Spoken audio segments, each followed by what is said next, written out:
Everybody, how are you? We're all excited for the program tonight. You take a look at our audience. Look, they're waiting for us. We're about to start the show. It's going to be a good show tonight. Tonight we have the head of one of the most powerful companies in the world and the smoker of some of the most powerful stuff in the world, Seller.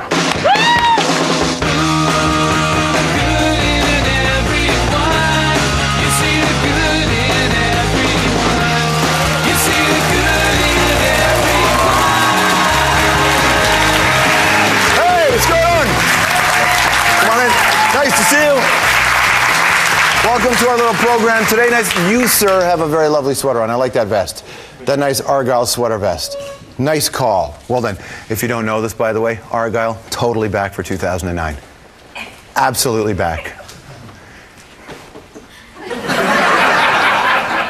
You know why they didn't laugh at first? Not a joke. I'm telling you the truth, by the way. I like what you're wearing at home as well. Yeah, settle in, everybody. It's good to be with you on a nice night. Perhaps you had a hell of a day. Settling and have a nice cup of chocolate right now, a little hot chocolate. Or maybe you're just trying to get into the spirit of tonight's show and you're sipping on some gin and juice. Because Snoop Dogg is here tonight. That big dog.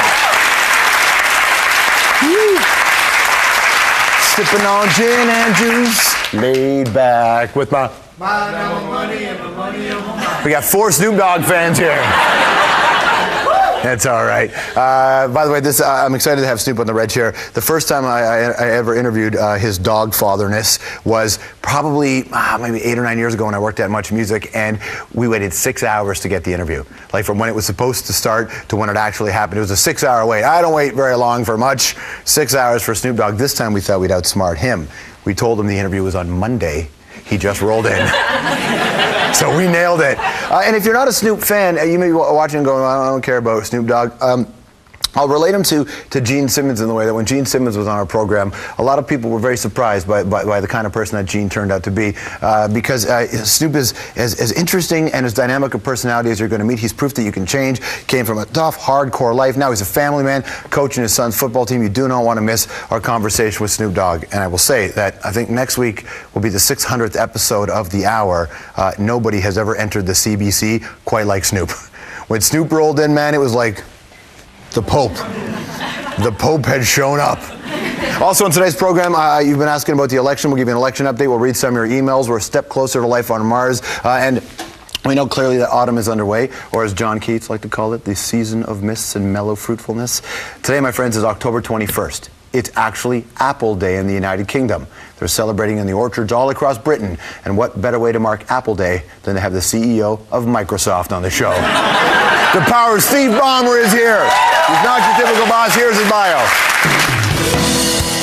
You know, George, you say the name Microsoft, and most people think Bill Gates. But you know what? On a day-to-day basis, this is the guy in charge now, Steve Ballmer. I am a PC, and I love this company! Yep, there he is, the CEO of the world's largest software company. Don't let his antics fool you.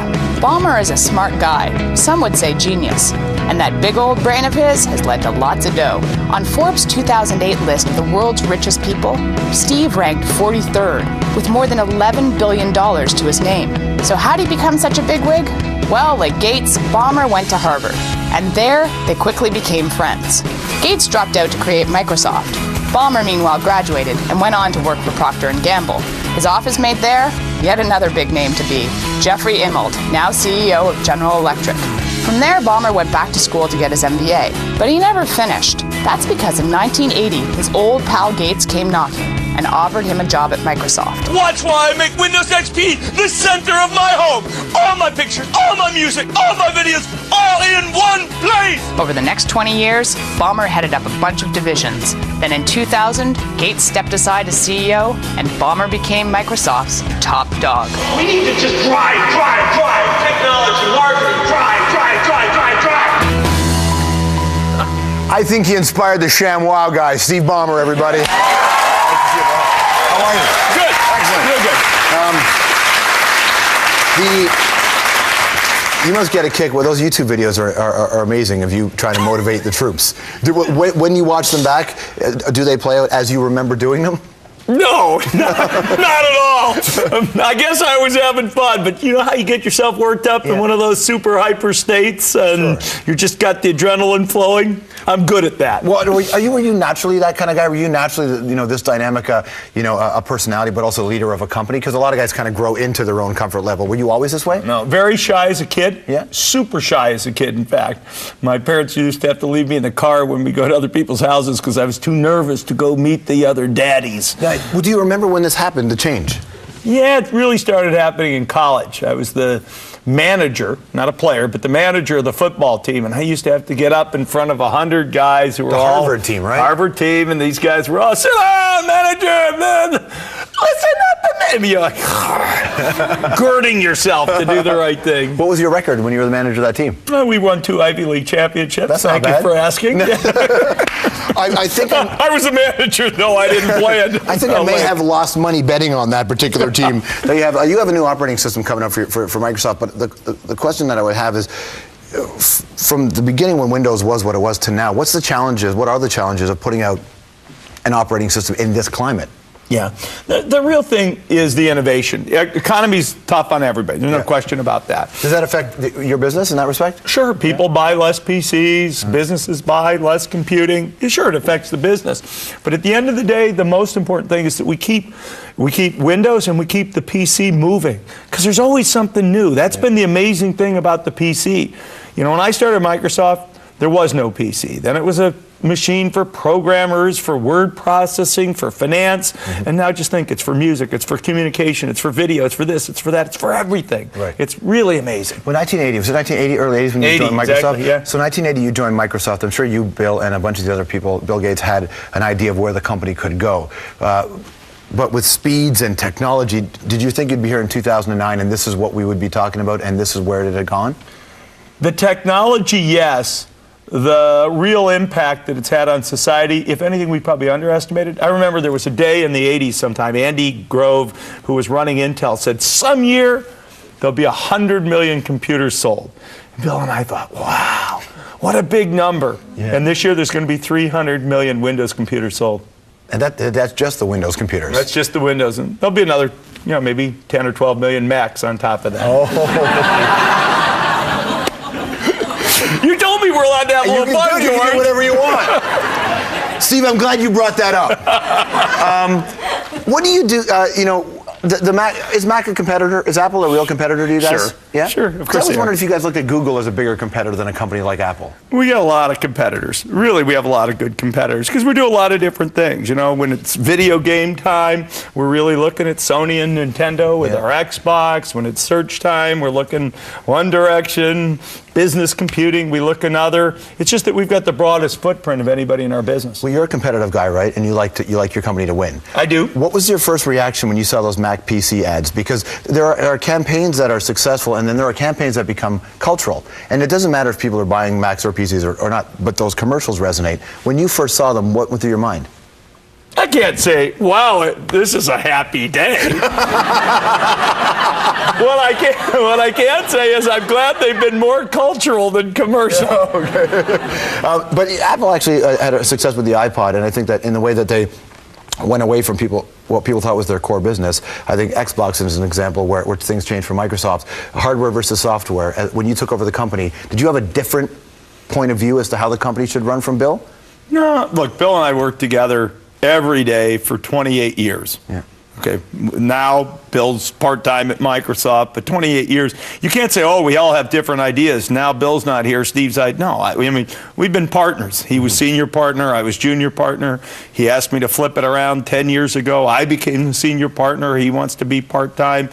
But we share a common view of what to go do with the company. Doesn't mean we don't argue. We're kind of like brothers. We always work it through, but there's plenty of arguments along the way. On the surface, it seems like there are different personalities, but behind the scenes, are you guys more similar than people think? No, we have different personalities. And actually, I think that's part of why things work. You want to bring together people who really are a little bit different, but if they share common respect and kind of affection, you can get this stuff to really hum. But your tones are different, so your management tones are different. When you become the guy, and especially you start 10 years ago when things start to really change for you at the company, do you implement things differently? And I know that I ask because a lot of people work for CEOs or our CEOs watch who wonder about managerial styles and how they evolve. Yeah, look, the way I contribute and work has got to be different. My personality is different. My skills are different. And so the real question is, how do you, in any company, how do you get a complement to skills at the top? I'm kind of a little more outgoing, rah-rah. You need people who are also sort of more obviously quiet, contemplative, in order to build the right kind of environment. The thing that certainly bonded Bill and I was we're both, kind of really intense and care a lot and real passionate about stuff, but very different in other ways. Have priorities changed in the business in that, for a long time it was military governmental, then it became, you talk about corporate, then the personal computer, and everybody went to people at home, and then back to business. Networking became an issue. Where is the priority now? Where do you think the business is going? It's funny, I just had a group of our Canadian employees together. We had about 500 people together here in Toronto. And I asked them, how many of you think we're too enterprise focused? How many think we're too focused on the consumer? And basically the consensus is we got to keep balancing, because there's just so much of an opportunity to make a difference in individual people's lives and in the way businesses work. I mean, I expect the way people watch this TV show is going to continue to change. Oh yeah, it has in the 5-6 years we've been on the air. Absolutely. By the time we get a little bit of intelligence, a little bit of software in that TV set, people are going to be shouting their questions at you from every screen in Canada. Oh yeah, because that's going to make it better, Steve. Because that's where we're going. I promised more interactive. Is that where we're going? That's Web 3.0, George. Is that where we're going now? Is that what's going to happen? Sure. Eventually you'll be watching a hockey game, and you'll just say, hey, Charlie, did you see that shot? And Charlie's not in the room, but your computer wakes up. Where's Charlie? Yeah. Is Charlie willing to be interrupted by George? It finds Charlie, picture in picture. It takes him immediately to that shot. He hears your voiceover. Hey, Charlie, did you see that shot? He could say, I'm tuning George out for now. Yeah. He could have tuned you out beforehand. Possible. That stuff's going to look. Even today, kids are playing Xbox. They're talking to one another. Sure. That's not so far-fetched. No, it's not pie in the sky at all, but is it the kind of thing that people are working towards? I mean, inside your companies, are you looking at that? No, absolutely. Bringing intelligence, just like it's coming to the phone and it's been in the PC, bringing some intelligence, some voice recognition, that kind of thing to the TV, it's front and center. When you watch movies like AI and robots rise up to kill us, do you feel partly responsible? I actually probably feel partly reactionary. I remember when the TV show 24 first came out, whatever it was, 5, 6, 7 years ago, and my wife said, wow, that stuff will never happen. And she looked at me after our company meeting where we did some demos, and she said, we're all going to be Jack Bauer, aren't we? Exactly. But I wonder that because, there's a documentary about Star Trek and how a lot of people watch Star Trek and they went on to become great inventors and scientists and just, electricians and engineers. They've come up with amazing technology. Do you look at things from the fictional world and think, maybe we can do this stuff? Absolutely. Yeah. I mean, in a sense, it's all, in the right time frame, all of the things that people have imagined, we ought to be asking ourselves, how do we really invent and make them affordable and practical? And there's no piece of imagination that should be discarded. Are you the kind, like some record company presidents like to have the people under them tell them about new bands that don't belong to them? Like they're not developing bands, they find new bands. Are you out there scouring for new technology? Are you looking for new companies that you guys can buy up and take like that? Every year we'll buy someplace between 10 and 20 companies. Most of them you probably have never heard of. They're small, they're startup, they got a great idea. We go do a lot of our own R&D, we do a lot of our own research, but we like to find the new bands too. Have you altered your leadership styles at all? Yeah, I have. Yeah. And I think I started Microsoft, there were 24 of us. There's 95,000 people in Microsoft today. And you go from running like a small little team, and that takes one kind of style. Then you run a team that's got other managers. That takes another style. You can talk to everybody. Today I can't talk directly, really, where they give me feedback. That takes another style.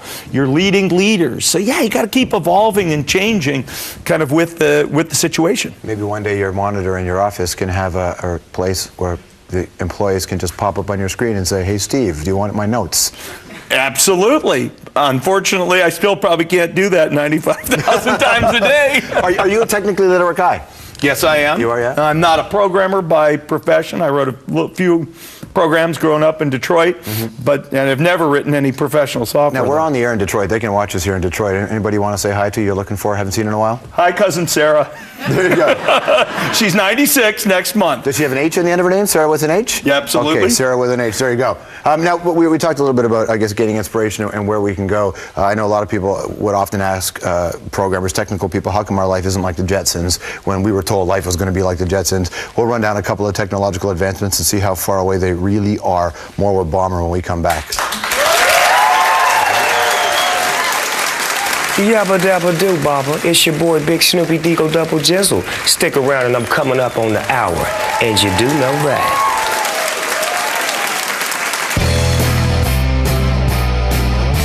I ain't heard that record since I made that record.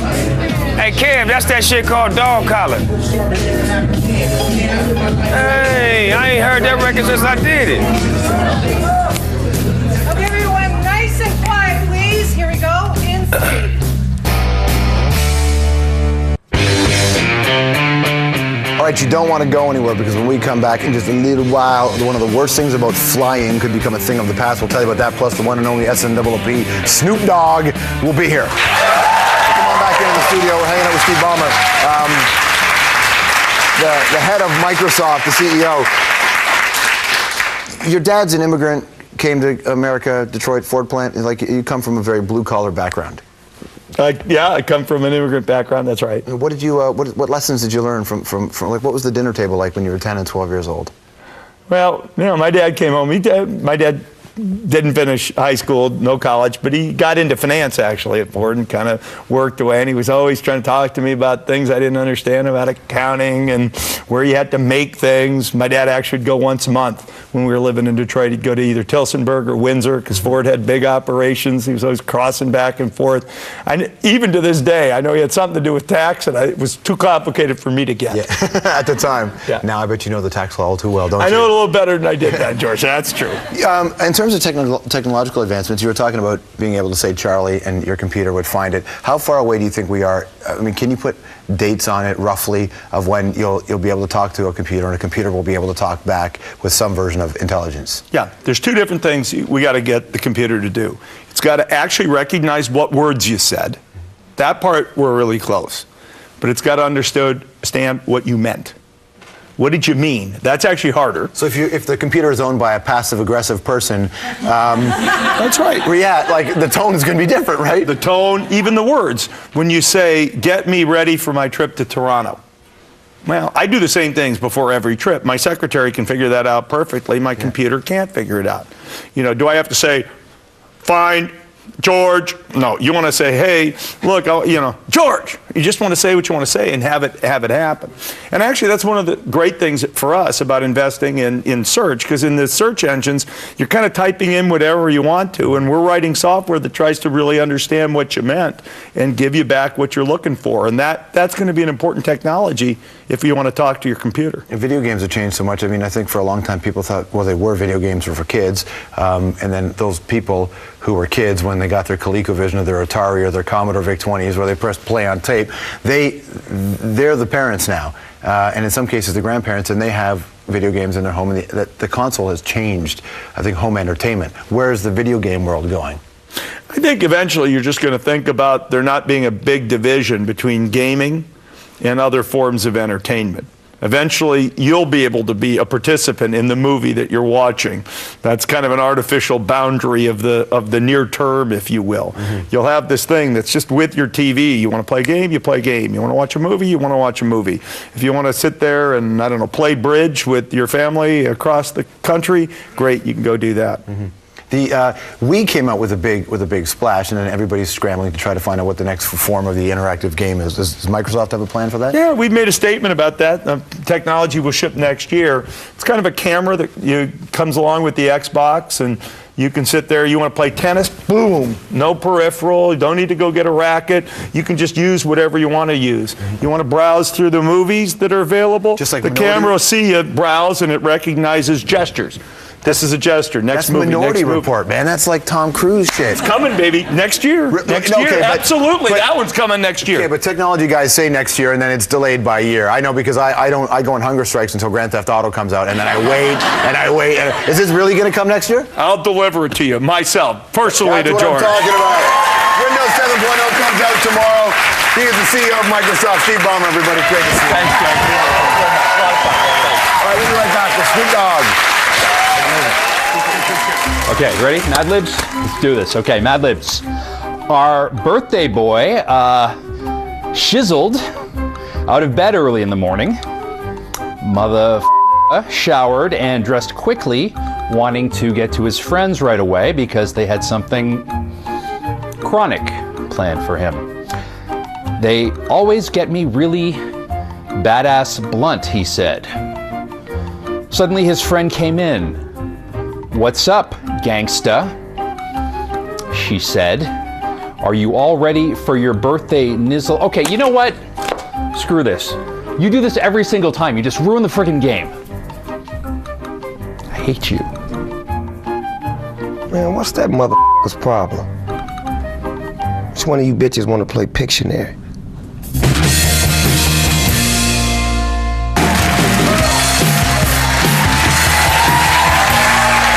All right, come on back in. It's nice to see you. The hour continues here with you on this fine evening. I hope everything is going well for you. Snoop Dogg is coming up. Plus, I know a lot of people travel, and there's getting on an airline can sometimes bring an incredible amount of anxiety. We've got a story that just might make your day. That's coming up. But first, I got to say, Stephen Lewis was on the show last week. We've got a ton of response from you. You guys see when Stephen Lewis was here? He performed with an excellent band called Arkells. He sang Ain't Too Proud to Beg, which was amazing. It was all for his new campaign called The Dare to Remember. And what he's doing is he's challenging you out there, missus, you out there, sir, to do something daring to help fight AIDS in Africa. And the idea is you would decide to do something, get your friends to sponsor you, and the money would go to the foundation.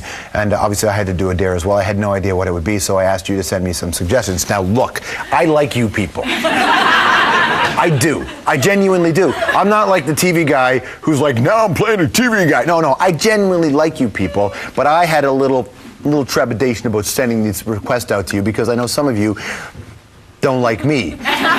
And so you've given us a bunch of responses, and I'm happy to read them. And I think we've got an answer as to what my dare will be. So shall we play the awesome music and read some email?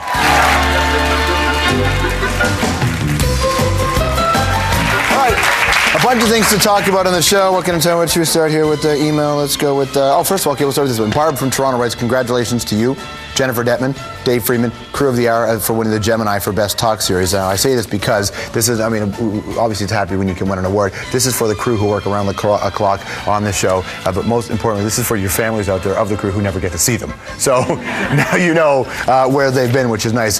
This is from Francis. Francis emails, George, Bucky, baby. You've mentioned your dare recently when Stephen Lewis was on the show. I haven't heard anything about it since. What's the deal? Do I smell chicken?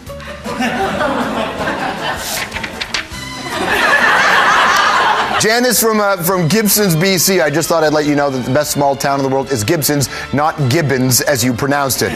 Listen, I know I've been getting a lot of this, okay? I accidentally refer to Gibsons, British Columbia as Gibbons, British Columbia on television. It's not my fault. It's just I'd spent the whole night before YouTubing ZZ Top. And Gibbons was all over my head, but I do love this country, and you know it's important that we get the name right. Everywhere from Winnipeg to Vancouver. That's really important right there. All right, fine. I'll go back to that other email. Francis. All right, what is my dare going to be? So what I did was, instead of just picking one dare, I decided to take a combination of dares. The most common dare that I was given was I should wear something other than the color black. Which, I don't know if you know that, that's a huge step for somebody like me. To start wearing color, I try it from time to time on the show and I feel like a douche, okay? I don't want to do color. But that was it. The other one that I get is George put on a Leafs jersey. And the problem with me putting on a Leaf jersey is I will break out into an incurable rash if I did that. And the third thing was, George, you should go figure skating with Kurt Browning because of Battle of the Blades. So here's what I've decided to do for my dare. I'm going to put on a blue and white Leafs jersey, which is just, you might as well say that I work with Kim Jong-il. And I'm going to go figure skating with Kurt Browning. All three things are going to happen together. We'll show that for you next week.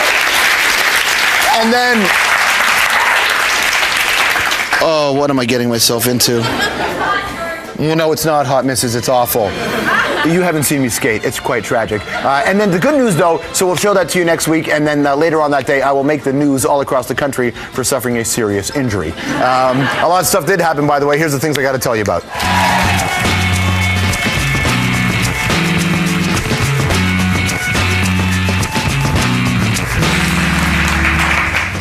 Figure skating, national pastime? No, I want to start with our national pastime if I can, though. Federal elections. Remember a month ago, everybody's all like, federal election, it's going to come. Michael Ignatieff was very clear that Stephen Harper's time is up. Government was coming down. Oh, no, he changed his mind. We're not propping these guys up any longer. Let someone else do it. But we're not in a hurry to bring these guys down. The Canadians have said unanimously to all four parties, we don't want an election. What? That's the position now? I believe the technical term for that is called flip-flop. It is amazing how sharp drop in the polls can suddenly put you in touch with the people. But if there is no election, you can actually get around to planning that winter getaway you wanted. And I know already you're like going, I gotta get out of here. And you know that feeling? And you're all excited to be jetting off somewhere, and you get on the plane, and you're like, I'm gonna get my seat, and I can put my headphones on, and I got my book, I'm gonna read my Grisham, and away I go, I'm ready to do this. And then all of a sudden you look over and you realize that your seat is the middle seat. And then you look on the one side is the screaming baby, you're not great. And beside you is a loudmouth with irritable bowel syndrome and a need to speak. All that's happening right there. And that's when it occurs to you just how far away Hawaii really is. Well, good news. WestJet is actually going to try something new, and you need to know this. On flights from Calgary and Edmonton to Hawaii, they're going to have an empty middle seat zone. So the first 8 or 10 rows, there'll be nobody sitting in the middle seat. And you'd think it would cost you a lot, right? Nah, $40 round trip. That's it. This could be a really big deal. In fact, it is such a big deal. Air Canada, now worried. They're toying with an idea for a new service as well. For an extra $200, your flight leaves on time. Now,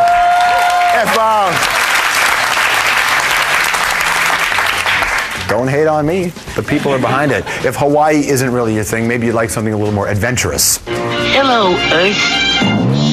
Hey, hello, what? If that's the Earth, where the cotton picking heck am I? You are on Mars. Isn't that lovely?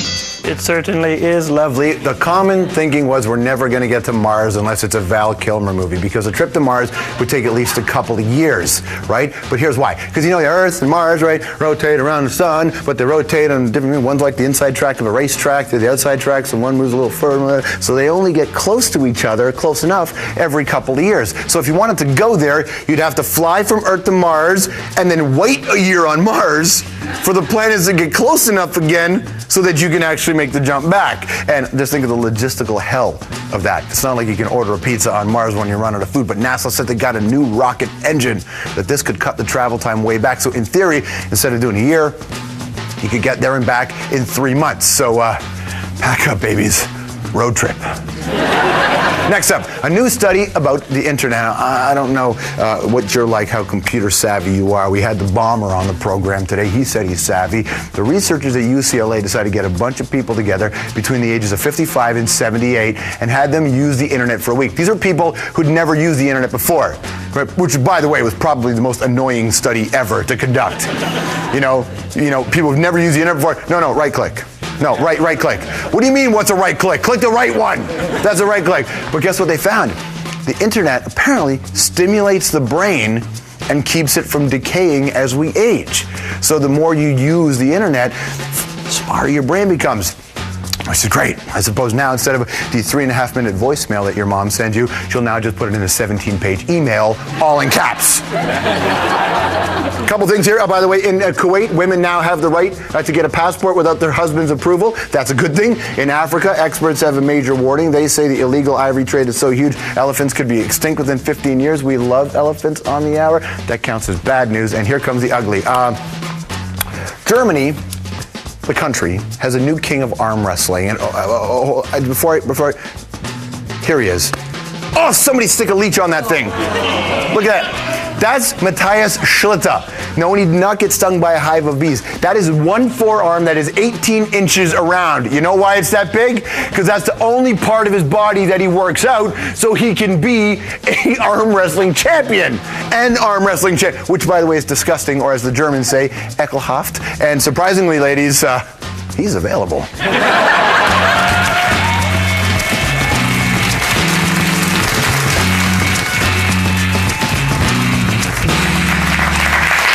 All right, in a world where so many people can call themselves celebrities and have their own television shows, and largely you find them very uninteresting, you get a couple who stand out and they work for many generations for many different reasons. One of the finest in the world is the Dogg father. Snoop Dogg is here.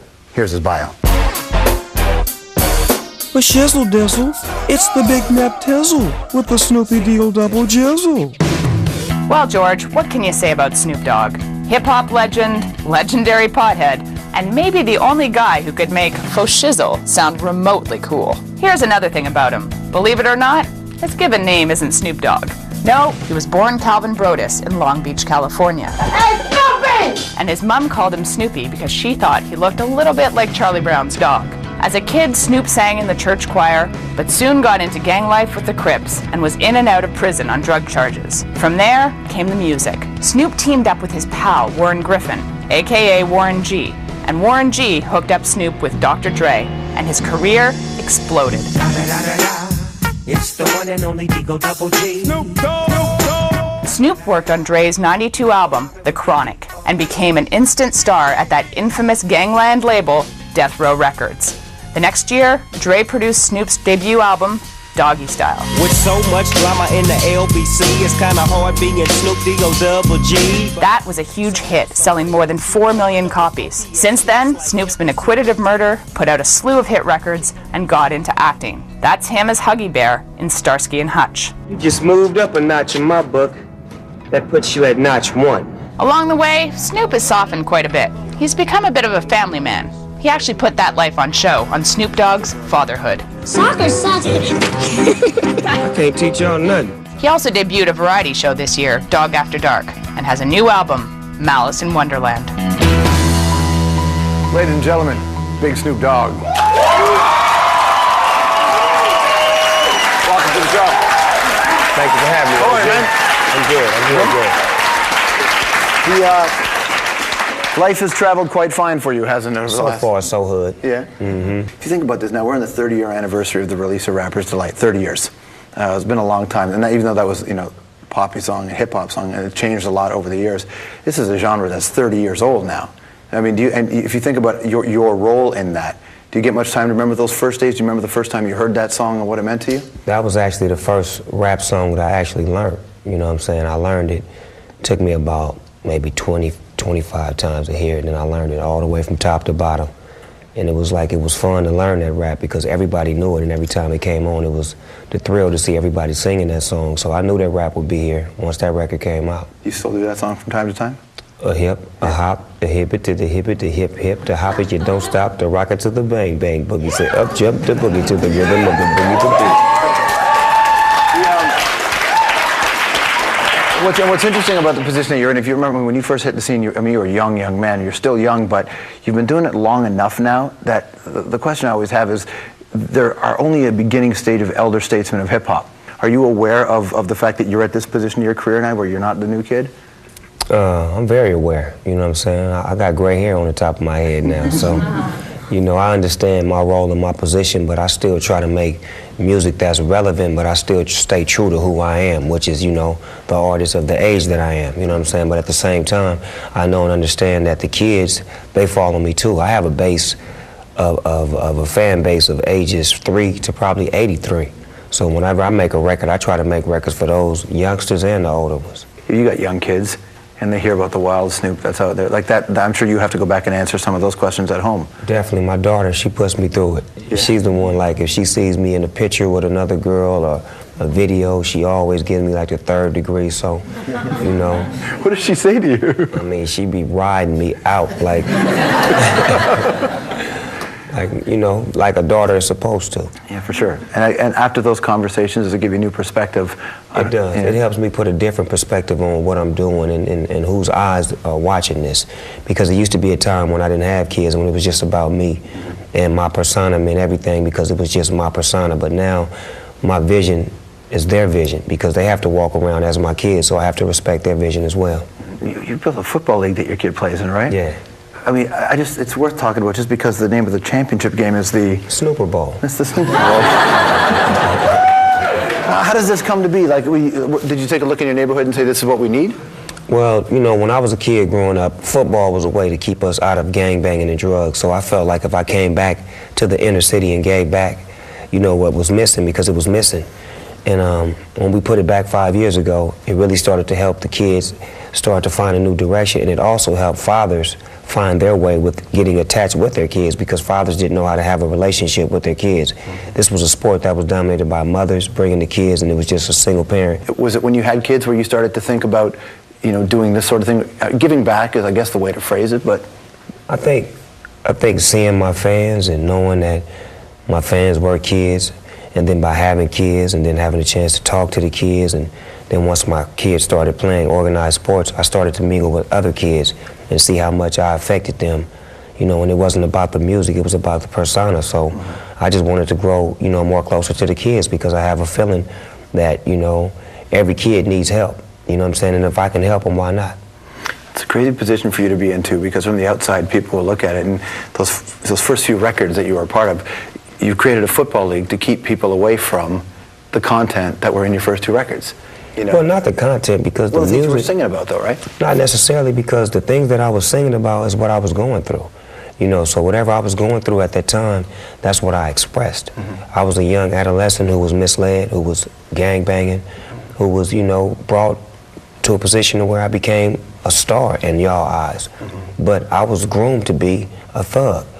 You understand me? So when I made the transformation to become Snoop Dogg, who I am now, you know, it's because of the experiences that I went through. It taught me to become a better person. And by having kids, it taught me how to become a father. And having a wife teaches me how to become a husband. So just trying to better myself, and the things that I've done in the past, I'm not ashamed of them, because that makes me who I am. And it's not nothing to glamorize, but it is what it is, and I'm proud of those records. Do you have a moment when you were on stage singing some songs? Like every human being goes through this, right? Where they look back at, maybe you're singing a song that you used to sing and go, this doesn't ring true to me anymore the same way. And that's what sparks an evolution in you? Well, I feel like that about certain songs. I definitely feel you on that note. Certain songs don't make my playlist when I'm performing, because that's not what I'm feeling right now. But at the same time, it ain't always about me. When you paying your money to see Snoop Dogg, you want to hear this song, that song, this song. I don't care what he going through. I love that song. So, you know, I have to pull back and give the people what they want. And that's what I do. Well, and Snoop Dogg has come to represent more than just you. Snoop Dogg has become this other thing, right? Exactly. Do you have, like, when you're at home, are you Snoop Dogg all the time? Only when the kids need something, like if they need, like, free stuff. That's when you become that? Yeah, that's when they pull their Snoop Dogg card out. What about the talk show? Snoop After Dark? Dogg After Dark. It was something I wanted to play with. As a kid, I always loved watching the Hugh Hefner show, Playboy After Dark. And I thought that was like, you know... But it's not what you think. It was actually a great talk show, right? I mean, it was like a little party, people sort of gathering. Not the X-rated. This is like, you know, clean for TV, where it was like a talk show, and he would walk around and have different rooms and have certain guests in this room and have a conversation right here, and it was just real fly the way he would move and groove through the crowd, and the way his coolness would just, you know, keep everything rolling. And I just was watching TV one night, like, these late night talk show hosts aren't cool. They don't have no cool. Everybody just sit behind the desk, drink water, say the same jokes, and it's boring. And the guests come out and sit next to them. It's not happening. So I was like, I want to put together a show where I move and groove, and I slide and I talk and I chop it up, and we perform over here, somebody getting down over there, and you know, it's just going down. MTV bit. So it was a move that we made. Do you learn a lot about being interviewed now that you had to be an interviewer? I mean, it never moved me, because my thing was, I was always, you know, I was poised for the game. I was made for this, whether I was on your side or my side. You know what I'm saying? I was always made for this, because I understand my role and my position at any given time. And it changes? It does. Like I could be in your role one day, and then the next minute I'm back in my role. Yeah. Well, you can always take this chair if you want. You can have mine too. Yeah, that's right. For a lot of people across the country, who hadn't seen you on TV in a while, they started to see you pop up on Hockey Night in Canada during the playoffs. And you know what? Let me tell you. Canada, Snoop Dogg fell in love with hockey. How'd that happen? Well, as you all know, I am the first rapper to wear the official hockey jerseys in the video. Yeah. My video, you remember that Gin and Juice? Yeah. I was rocking teams. I didn't even know where they was. I was just rocking them, you know what I'm saying? So when I did that, I kind of like popularized, hockey in the urban community because it wasn't really like popping in the hood. We was like, yeah, whatever. So, and then I had a brush in with the Anaheim Ducks because I lived like right by Anaheim, and they just so happened to be winning and just winning and winning. And I slid to one of their games, and when I went up in there, I was really entertained. I really enjoyed watching the fast-paced action and the adrenaline and the fighting, and it just reminded me of just the hood on ice. When we come back, 220 with Snoop Dogg right after this. You ever have a moment where you look around and go, I can't believe I'm in this room with this person? With Quincy Jones. Yeah. I couldn't believe it. What'd you guys talk about? Everything. I mean, stuff I can't tell you about. We'll just turn the cameras off. It's off. Carry on. Well, basically what he said.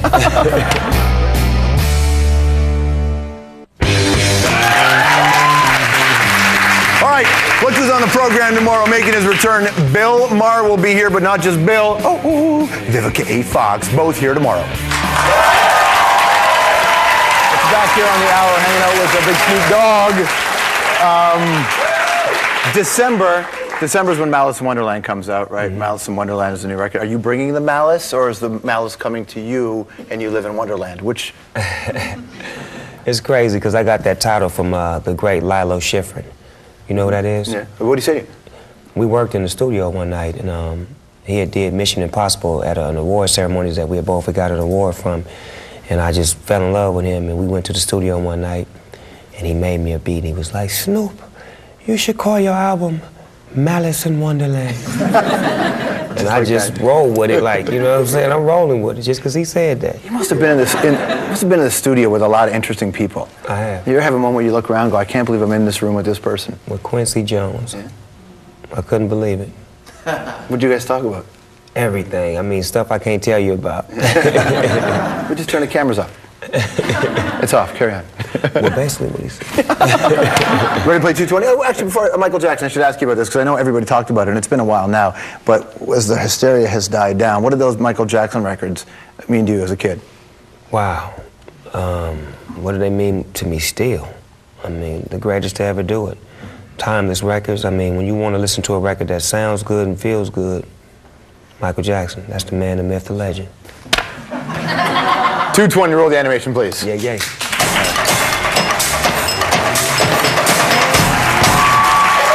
Here comes 220 with Snoop Dogg. Not counting yourself, who's the most important hip-hop artist ever? Dr. Dre.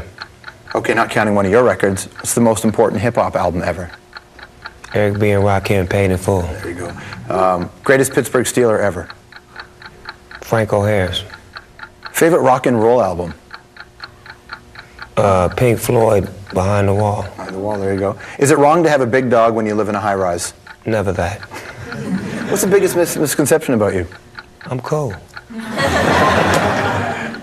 What's the easiest way to make Snoop Dogg cry? Don't have no green. We're going to pause the clock for 1 second. Last season on the show, we did a story, and one of the stories we talked about was some guy was getting busted for weed, and like a superhero, you strolled in and flashed your medical marijuana card and took the heat for him. Was that a true story? My attorney ordered me not to speak. All right, start the clock again. All right. Do you think the future will be more like Blade Runner or more like The Running Man? Blade Runner. Okay. Cake or cookies? Cookies. Name one person you think needs a swift kick in the ass. Kanye West.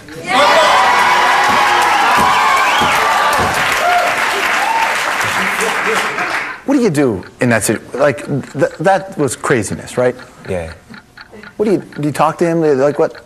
It is what it is. I think it was the Hennessy. Blame it on the alcohol. Favorite guilty pleasure song? I love rock and roll. Put another dime in the jukebox, baby. And what's your favorite breed of dog? Got to be the pit bull. Pit Bull Terrier? Yeah. The almighty Snoop Dogg. New record is called Malice in Wonderland. December 8th is when it's in the stores. Good to see you, man. Thanks for coming today. Snoop Dogg, Dogg,